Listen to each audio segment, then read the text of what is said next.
W.F. Chamberlain and a mechanic delivered it to the White House.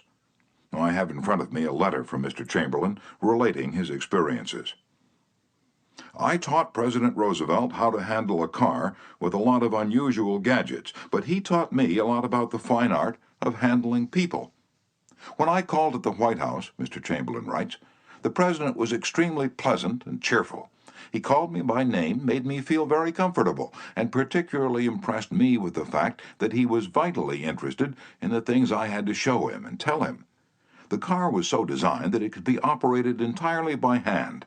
A crowd gathered round to look at the car, and he remarked, I think it's marvelous. All you have to do is touch a button and it moves away, and you can drive it without effort. I think it's grand. I don't know what makes it go. I'd love to have the time to tear it down and see how it works. When Mr. Roosevelt's friends and associates admired the machine, he said in their presence, Mr. Chamberlain, I certainly appreciate all the time and effort you've spent in developing this car. It's a mighty fine job.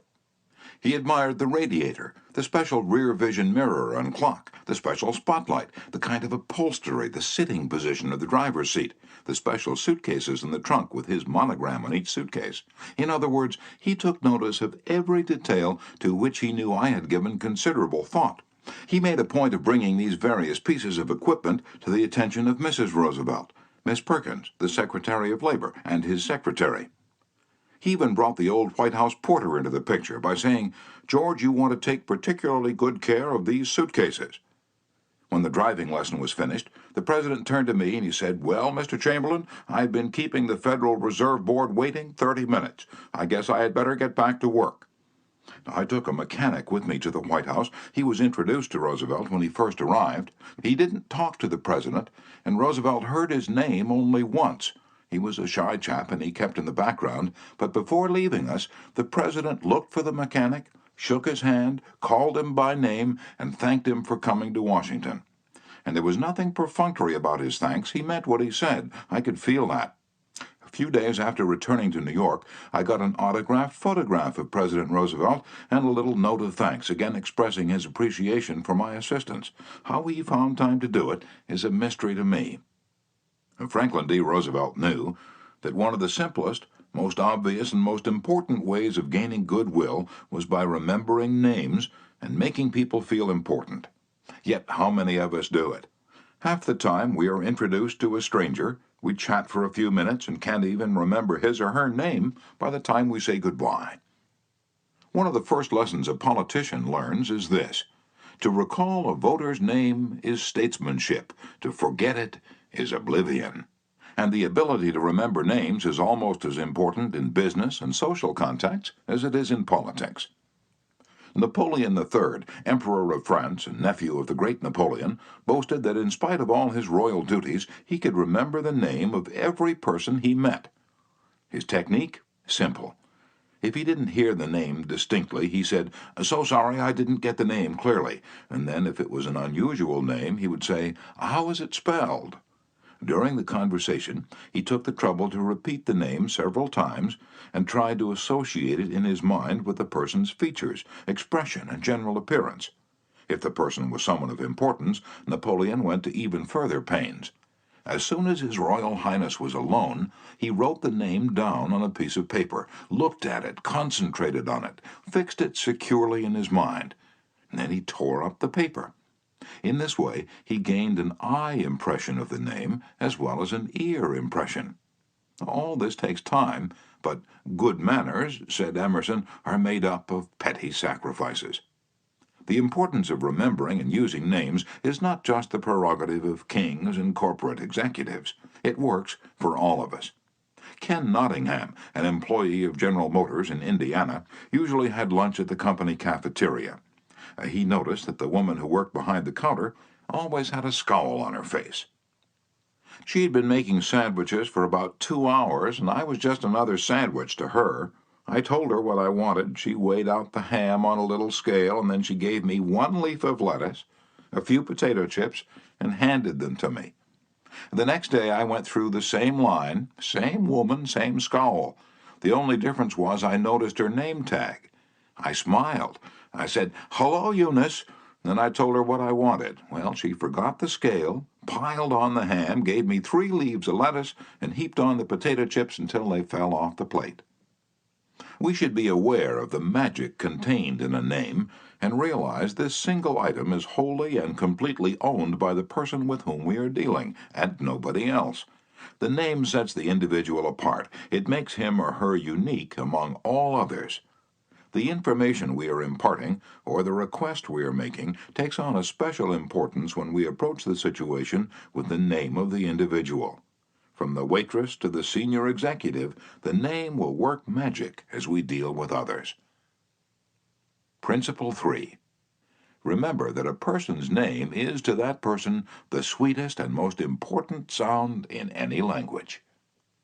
Chapter 4. An easy way to become a good conversationalist. Some time ago, I attended a bridge party. I don't play bridge, and there was a woman there who didn't play bridge either. And she had discovered that I had once been Lowell Thomas's manager before he went on the radio, and that I'd traveled in Europe a great deal while helping him prepare the illustrated travel talks he was then delivering. So she said, "Oh, Mr. Carnegie, I do want you to tell me about all the wonderful places you've visited and the sights you've seen." As we sat down on the sofa, she remarked that she and her husband had recently returned from a trip to Africa. "Africa?" I exclaimed. "How interesting. I've always wanted to see Africa, but I never got there except for a 24-hour stay once in Algiers. Tell me, did you visit the big game country, yes? How fortunate. I envy you. Do tell me about Africa." And that kept her talking for 45 minutes. She never again asked me where I had been or what I'd seen. She didn't want to hear me talk about my travels. All she wanted was an interested listener, so she could expand her ego and tell about where she had been. Was she unusual? No, many people are like that. For example, I met a distinguished botanist at a dinner party given by a New York book publisher. I'd never talked with a botanist before, and I found him fascinating. I literally sat on the edge of my chair and listened while he spoke of exotic plants and experiments in developing new forms of plant life and indoor gardens, and even told me astonishing facts about the humble potato. I had a small indoor garden of my own, and he was good enough to tell me how to solve some of my problems. As I said, we were at a dinner party. There must have been a dozen other guests, but I violated all of the canons of courtesy, ignored everyone else, and talked for hours to the botanist. Midnight came. I said good night to everyone and departed. The botanist then turned to our host and paid me several flattering compliments. I was most stimulating, I was this and I was that, and he ended by saying I was a most interesting conversationalist. An interesting conversationalist? Why, I had said hardly anything at all. I couldn't have said anything if I'd wanted to without changing the subject, for I didn't know any more about botany than I knew about the anatomy of a penguin. But I had done this. I had listened intently. I had listened because I was genuinely interested, and he felt it. Naturally, that pleased him. That kind of listening is one of the highest compliments we can pay anyone. Few human beings, wrote Jack Woodford in Strangers in Love, few human beings are proof against the implied flattery of rapt attention. I went even further than giving him rapt attention. I was hearty in my approbation and lavish in my praise. I told him that I had been immensely entertained and instructed, and I had. I told him I wished I had his knowledge, and I did. I told him that I should love to wander the fields with him, and I have. I told him I must see him again, and I did. And so I had him thinking of me as a good conversationalist, when in reality I had been merely a good listener, and had encouraged him to talk. What is the secret, the mystery of a successful business interview? Well, according to former Harvard President Charles W. Eliot, there is no mystery about successful business intercourse. Exclusive attention to the person who is speaking to you is very important. Nothing else is so flattering as that. Eliot himself was a past master of the art of listening. Henry James, one of America's first great novelists, recalled, "Dr. Eliot's listening was not mere silence, but a form of activity, sitting very erect on the end of his spine, with hands joined in his lap, making no movement except that he revolved his thumbs around each other, faster or slower. He faced his interlocutor and seemed to be hearing with his eyes as well as his ears. He listened with his mind, and attentively considered what you had to say while you said it. At the end of an interview, the person who had talked to him felt that he had had his say. Self-evident, isn't it? You don't have to study for 4 years at Harvard to discover that. Yet I know, and you know, department store owners who will rent expensive space, buy their goods economically, dress their windows appealingly, spend thousands of dollars in advertising, and then hire clerks who haven't the sense to be good listeners. Clerks who interrupt customers, contradict them, irritate them, and all but drive them from the store.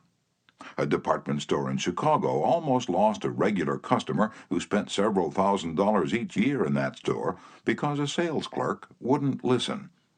Mrs. Henrietta Douglas, who took our course in Chicago, had purchased a coat at a special sale. After she'd brought it home, she noticed that there was a tear in the lining. She came back the next day and asked the sales clerk to exchange it. The clerk refused even to listen to her complaint. "You bought this at a special sale," she said.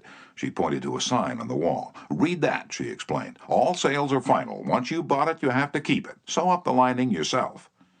"But this was damaged merchandise," Mrs. Douglas complained. "Makes no difference," the clerk interrupted. "Final's final." Mrs. Douglas was about to walk out indignantly, swearing never to return to that store ever, when she was greeted by the department manager, who knew her from her many years of patronage. Mrs. Douglas told her what had happened. The manager listened attentively to the whole story, examined the coat, and then said, "Special sales are final, so we can dispose of merchandise at the end of the season, but this no-return policy does not apply to damaged goods. We will certainly repair or replace the lining, or, if you prefer, give you your money back." What a difference in treatment! If that manager had not come along and listened to the customer, a long-term patron of that store could have been lost forever. Listening is just as important in one's home life as in the world of business. Millie Esposito of Croton-on-Hudson, New York, made it her business to listen carefully when one of her children wanted to speak with her. One evening, she was sitting in the kitchen with her son Robert, and after a brief discussion of something that was on his mind, Robert said, "Mom, I know that you love me very much." Mrs. Esposito was touched and said, "Of course I love you very much. Did you doubt it?" And Robert responded, "No, but I really know you love me, because whenever I want to talk to you about something, you stop whatever you're doing and listen to me." The chronic kicker, even the most violent critic, will frequently soften and be subdued in the presence of a patient, sympathetic listener, a listener who will be silent while the irate fault-finder dilates like a king cobra and spews the poison out of his system. To illustrate, the New York Telephone Company discovered a few years ago that it had to deal with one of the most vicious customers who ever cursed a customer service representative. And he did curse. He raved. He threatened to tear the phone out by its roots. He refused to pay certain charges that he declared were false. He wrote letters to the newspapers. He filed innumerable complaints with the Public Service Commission, and he started several suits against the telephone company. At last, one of the company's most skillful troubleshooters was sent to interview this stormy petrel. This troubleshooter listened and let the cantankerous customer enjoy himself pouring out his tirade. The telephone representative listened and said yes, and sympathized with his grievance. "He raved on, and I listened for nearly 3 hours," the troubleshooter said, as he related his experiences before one of my classes. "And then I went back and listened some more. I interviewed him 4 times, and before the 4th visit was over, I had become a charter member of an organization he was starting. He called it the Telephone Subscribers Protective Association. I'm still a member of this organization, and so far as I know, I'm the only member in the world today besides Mr. Smith. I listened and sympathized with him on every point that he'd made during these interviews. He never had a telephone representative talk with him that way before, and he became almost friendly. The point on which I went to see him was not even mentioned on the first visit, nor was it mentioned on the second or third, but upon the 4th interview I closed the case completely. He paid all his bills in full, and for the first time in the history of his difficulties with the telephone company, voluntarily withdrew his complaints from the Public Service Commission." Doubtless Mr. Smith had considered himself a holy crusader, defending public rights against callous exploitation. But in reality, what he'd really wanted was a feeling of importance. He got this feeling of importance, at first, by kicking and complaining. but as soon as he got his feeling of importance from a representative of the company, his imagined